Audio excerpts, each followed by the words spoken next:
Здравейте, хубави и любими четящи хора!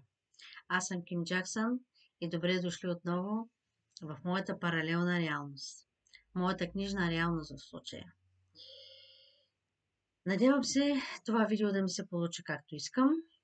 Забелязвате, че вече си имам микрофонче, модерна работа, напредваме и дано да ме чувате вече много по-добре, дано светлината да е по-добра и всичко този път с видеото да е наред. Много се надявам, защото вече аз самата искам всичко да е много по-добре. Ако всичко е наред с качването, в началото в интрото ще видите и не в, а след него и кадри от разходката ни тази сутрин с Нина. Една малко по-дълга разходка на нови места, дано да успея да кача видеото. Забелязвате ли ми блузата днес? Велика де България, не България. Асоциацията на българите тук на Тенерифе.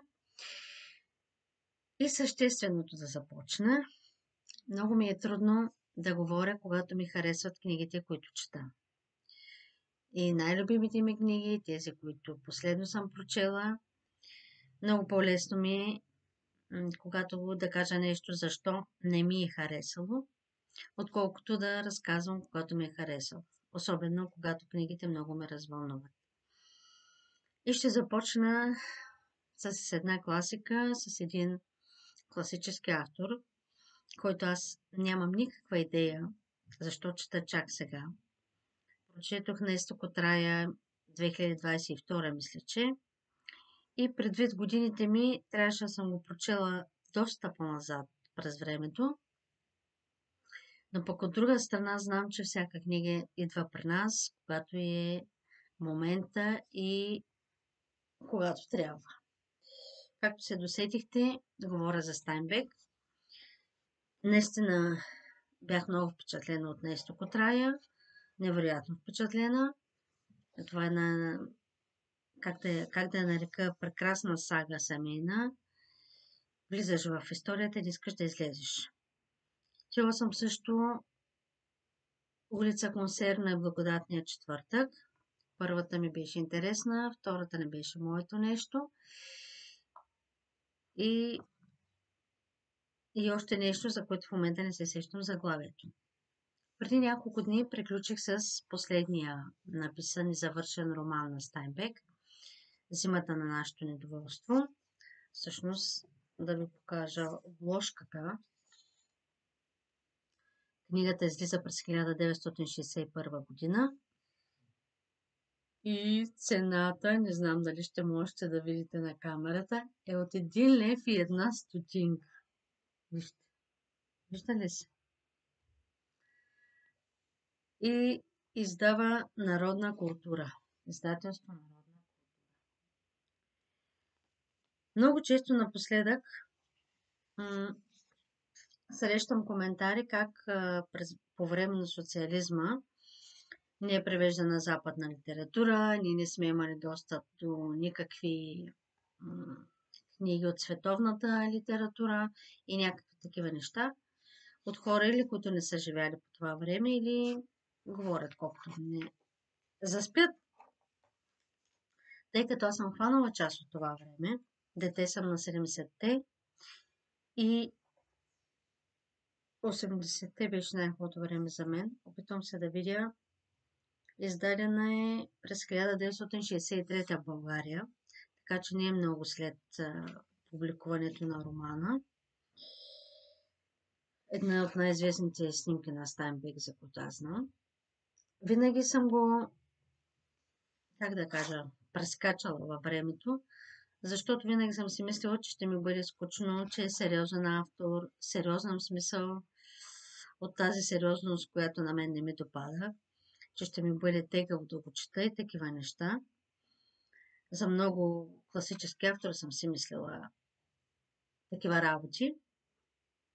Но какво се оказа? Стайнбек ми е вече сред най-любимите творци. Зимата на нашето недоволство, не знам дали вече споменах, е една от последните книги, които прочетох. И тук, в тази книга, между другото, много ми харесва самата книга. Обичам такива изчистени, обичам твърди корици от този тип. Не обичам много шарени по книгите, искам да кажа. Харесва ми също шрифта. Добре се чете, макар че аз пак го чета с очила, но това са подробности на възрастни хора. Какво ще исках да кажа, не помня. 300 и колко страници беше? Дори няма 300, 288 странички. Тук в този роман разбрах какво чувство за хумор има Стайнбек. И това много, много, много ми хареса. Увлече ме още от първата страница. Стана ми забавно още от първата страница. И отгръщам, защото ми се иска да ви прочита нещо, което много ме разсмя. Хумор, ирония, самоирония чрез героите. Нали, самите те проявяват ирония. Изключително забавно ми беше да чета.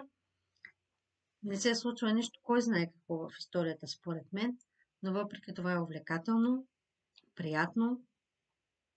А самата исках да знам още и още за героите и за главния Итан Алън Хоуп.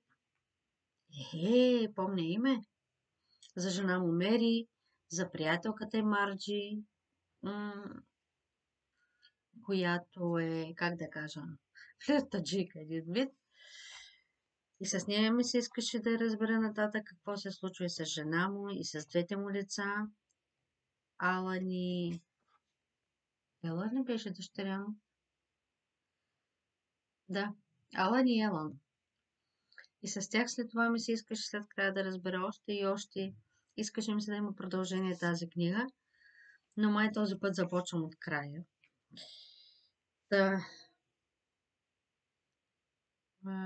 Децата ти пратят от корабите, обстрелвали. Къде беше това, което искам? За пирати. Нещо, което ме разсмя наистина от първите страници. И ми се иска да го цитирам съвсем точно. Така, миличко пиленце, Пелегрин. Защото не виждам много добре и не знам къде е това.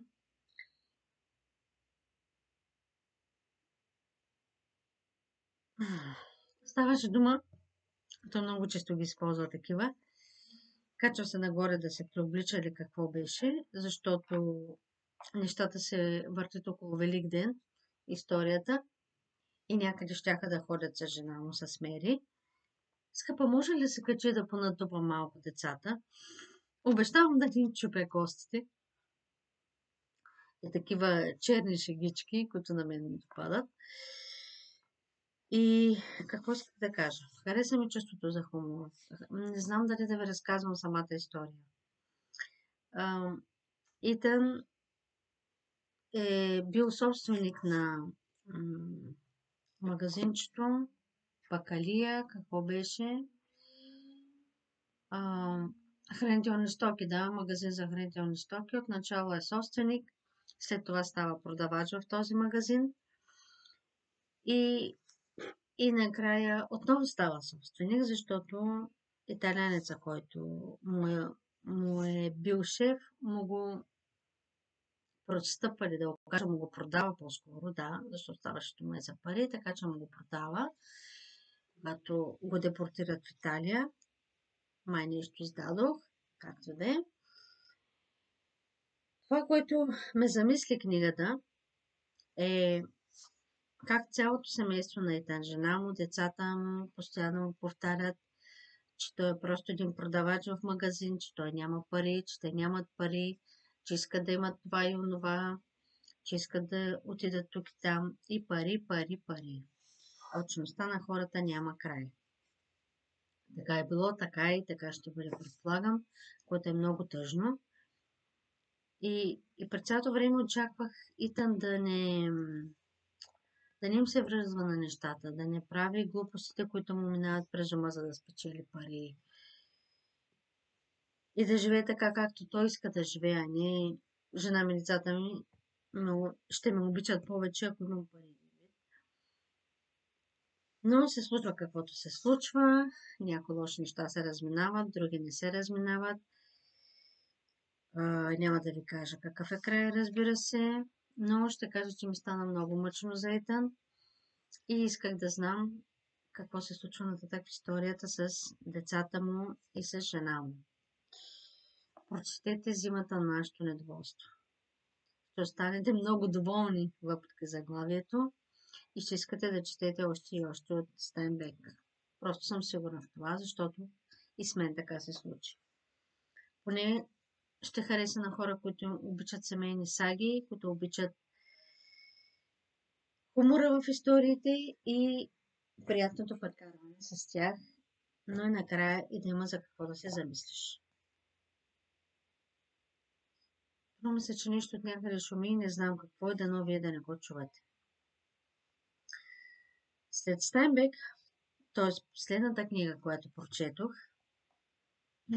също преди няколко дни, за 2 дни я прочетох, можех само за една, защото е малка, 106 странички и ви споменах за нея в предишното видео, защото едни приятели ми я донесоха от България, а друга приятелка, която е авторката, ми я изпрати.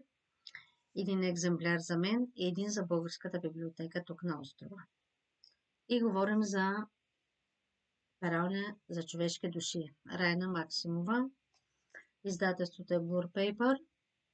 И на мен страшно много ми харесва корицата. Наистина много, просто съм влюбена. Blur Paper. Това е първото, което много ме впечатли. Рени ми е интернет другарче, поне за сега, защото се надявам, че някой ден ще се видим на българска или на испанска земя и ще има много за какво да си говорим. За четене, писане и всичко останало. Чела съм някои от разказите на Рени в интернет, в нейния блог. Всъщност долу под видеото в описанието ще ви оставя линк към блога й, както линк отново към сайта на Blur Paper, където може да си закупите книгата на Рени. Правилно за човешки души е един, според мен, кратичък 100 страници сборник с разкази. Аз ги броих. Мисля, че бяха 17. Мисля, че бяха 17 разказите. Истории, на които ще се смеете, ще плачете, ще се замисляте. Аз не знам как да говоря. Най-любимият ми разказ е Гранати. Плаках като малко дете накрая. Въпреки, че от първите изречения знаех долу-горе какво ще се случи, то се случи, но накрая се разревах като малко дете. Днес е много трогателно. Рени пише много добре и увлекателно. Направо ми се иска да ви прочета разказа, но не знам дали мога. Може да не оцеля след това. 17 разказа с много различни истории. И уличния музикант, и Закон за щастие, и Ангел в сърцето. Ангел в сърцето ми стигна до моето сърце. Бяха ми интересни историите, които вече съм чела онлайн. Трогнаха ме други, които не съм чела. Усмихнаха ме трети. И сега, като разгръщам страниците, майстора на играчки, им се иска да ви прочета някои от разказите, за да разберете за какво ви говоря и за да мога да ви видя утре вас с тази книга в ръце. Дори ще се радвам да видя някакви снимки или видеа от вас или някакви отзиви изобщо, когато някой ден прочетете тази книга. Аз съм впечатлена, искам да чета още от Рени, искам още сборници от нея, искам да напиша роман. Моля те, душа, искам роман. Наистина пишеш много красиво, добре и увлекателно. Любимка си ми, да знаеш. Казвам го, защото знам, че ще ме гледа. Хора, четете Правилник за човешки души. Прекрасни истории от една прекрасна българска авторка. Прекрасен човек и прекрасен писател. И това е, като не мога да ви прочета някои от историите, на Ким с пожелание да ми дадеш автограф скоро. Дали го казах вече? Взимам автограф. И се надявам наистина и аз тази година да й дам автограф. И ето, както забелязвате, мисълта ми не тече много гладко днес. Трудно ми е да говоря за неща, които харесвам, но това са двете последни книги, които прочетох. Зимата на нашето недоволство и Правилник за човешки души. Обичам да чета нови български автори и всеки път се изумявам колко добри има сред тях и тези, които чета онлайн в различни сайтове и в техните блогове, хората, които вече издадоха книги и въпросните книги, които достигнаха до мен, стой тук не мърдай. И съм изумена наистина. Има много талантливи хора.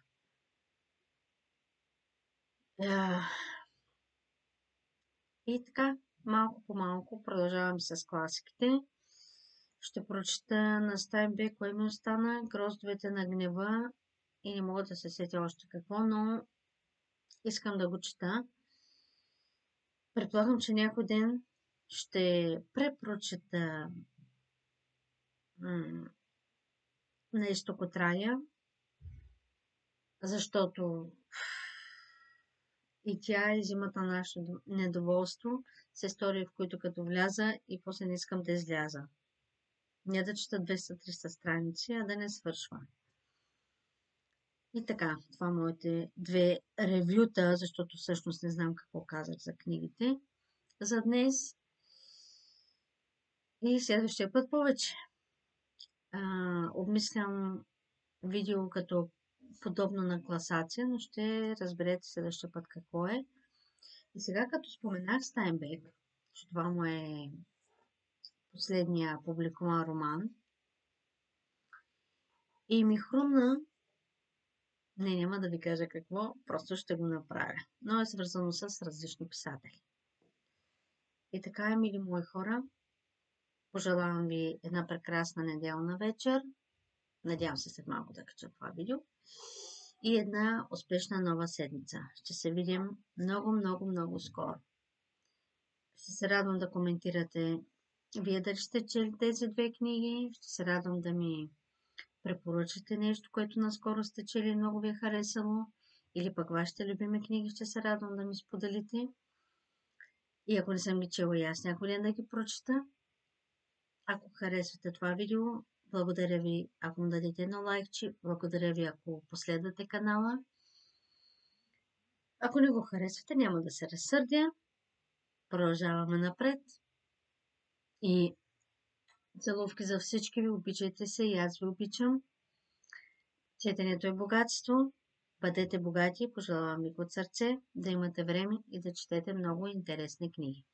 Оставям долу линкове към моя блог, към моя Фейсбук, към моя Инстаграм и към моя Patreon, където който желая може да ме подкрепи в това, което правя, в това, което пиша. И благодаря на всички ви. Приятна вечер. Обичам ви!